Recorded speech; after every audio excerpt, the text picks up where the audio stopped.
So, hello everyone, welcome or welcome back to my YouTube channel. This is Samriti Sharma, the first professional MBBS student from GMC Bettiah Bihar. तो हमारी series का next topic है Krebs cycle. ठीक है, तो Krebs cycle start करने से पहले हम थोड़ा सा ओवरव्यू ले लेते हैं कि इससे पहले क्या होता है.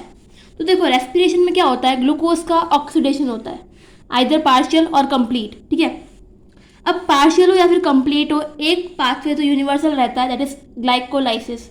ये तो सब में होता है. ठीक है, तो क्या होता है ग्लाइकोलाइसिस में, एक ग्लूकोज से क्या बन जाता है, 2 पायरुविक एसिड के मॉलिक्यूल बन जाते हैं और 6 या फिर 8 एटीपी रिलीज हो जाते हैं. ठीक है, और ये कहाँ पे होता है, साइटोप्लाज्म में होता है ये. ठीक है, फिर क्या होता है, वो पायरुविक एसिड अब या तो एरोबिक रेस्पिरेशन में जाएगा या फिर एनएरोबिक रेस्पिरेशन में. ठीक है, तो हम यह बात कर रहे हैं एरोबिक रेस्पिरेशन की. तो अगर पायरुविक एसिड का क्या होता है, एरोबिक रेस्पिरेशन होता है, तो क्या होगा, वो देखो, सबसे पहले वो एंटर करेगा लिंक रिएक्शन में. वहाँ क्या होता है कि 2 मॉलिक्यूल ऑफ पायरुविक एसिड को किस में कन्वर्ट कर देते हैं, 2 molecule of acetyl co enzyme A में. और क्या होता है, वहाँ से 2 CO2 निकलती है और 2 मॉलिक्यूल NaDH2 के रिलीज हो जाते हैं. ठीक है, इस रिएक्शन को हम ऑक्सीडेटिव डीकार्बोक्सिलेशन भी बोलते हैं. क्यों भाई, क्योंकि देखो, एक तो यहाँ पे क्या हो रहा है, ऑक्सीडेशन हो रहा है. ठीक है, NaDH2 बन रहा है, और दूसरा यहाँ पे क्या हो रहा है, CO2 रिलीज हो रही है, यानी कि डीकार्बोक्सिलेशन हो रहा है. ठीक है, तो अब ये जो 2 एसिटाइल कोएंजाइम बन गए, ये क्या होगा, ये क्रैब साइकिल में एंटर करते हैं. ठीक है, एक एक करके करेंगे एंटर. तो अब क्रैब साइकिल की बात करते हैं. तो क्रैब साइकिल को अपन सिट्रिक एसिड साइकिल भी बोलते हैं या फिर ट्राई कार्बोक्सिलिक एसिड साइकिल भी बोलते हैं. क्योंकि जो फर्स्ट प्रोडक्ट होता है क्रैब साइकिल में जो बनता है वो कौन सा होता है, सिट्रिक एसिड. और सिट्रिक एसिड को अपन ट्राई कार्बोक्सिलिक एसिड भी बोलते हैं. क्यों भाई, क्योंकि इसमें 3 जो है कार्बोक्सिलिक ग्रुप होते हैं. तो क्रैब साइकिल होती कहाँ पर है, माइटोकॉन्ड्रियल मैट्रिक्स में. लिंक रिएक्शन भी माइटोकॉन्ड्रियल मैट्रिक्स में ही होती है. और क्रैब साइकिल जो है सिर्फ एरोबिक रेस्पिरेशन में ही होती है. ठीक है, तो अब स्टार्ट करते हैं. तो फर्स्ट स्टेप जो होती है सिट्रिक एसिड साइकिल में, वो क्या होती है, कंडेंसेशन. एसिटाइल कोएंजाइम ए है, उसका कंडेंसेशन होता है ऑक्जेलोएसिटिक एसिड के साथ. अब देखो, ऑक्जेलोएसिटिक एसिड 4 कार्बन का और ये 2 कार्बन का, तो टोटल 6 कार्बन हो गए. तो इससे क्या बन जाता है, सिट्रिक एसिड बन जाता है हमारा. एंजाइम कौन सा यूज होता है इस रिएक्शन में, सिट्रेट सिंथेस. ठीक है, और इस रिएक्शन में कोएंजाइम ए भी रिलीज हो जाता है. ठीक है, ये फर्स्ट स्टेप हो गई हमारी क्रैब साइकिल की. अब क्या होगा, ये सिट्रिक एसिड का क्या होगा, आइसोमराइजेशन होगा. तो क्या बन जाता है, आइसोसिट्रेट. ये क्या है, ये इसी का आइसोमर है.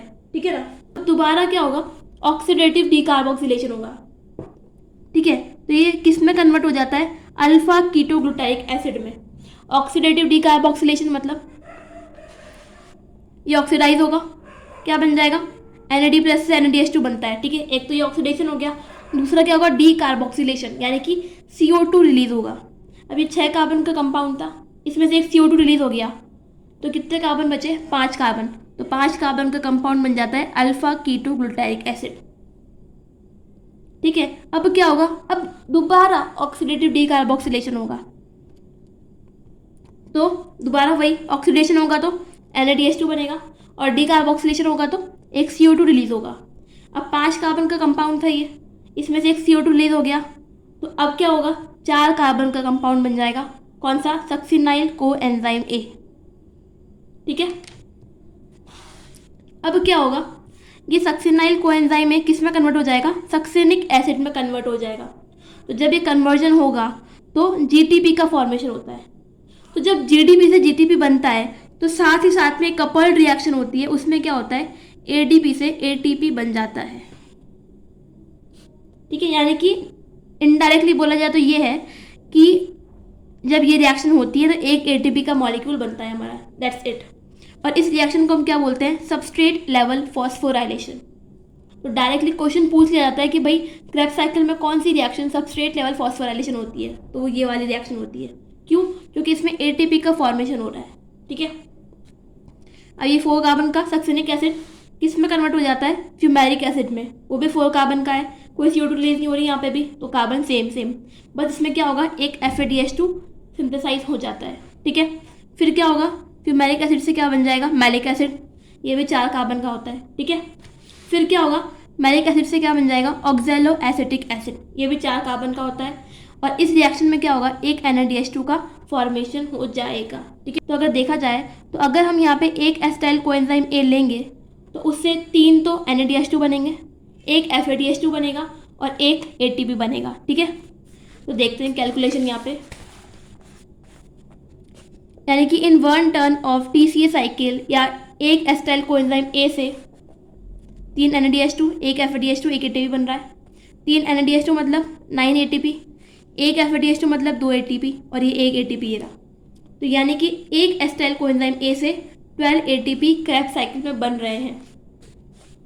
और टोटल एसिटाइल कोएंजाइम A कितने हैं, हमारे पास 2 हैं, यानी कि टोटल ATP कितने मिलेंगे हमें, 24 क्रेब्स साइकिल से। 6 ATP हमें कहाँ से मिले, लिंक रिएक्शन से, और 6 और 8 ATP हमें कहाँ से मिले, ग्लाइकोलाइसिस से। तो यानी कि टोटल 36 और 38 ATP हमें ऑब्टेन होते हैं in case of aerobic respiration. ठीक है, clear, bye bye, take care, जय हिंद।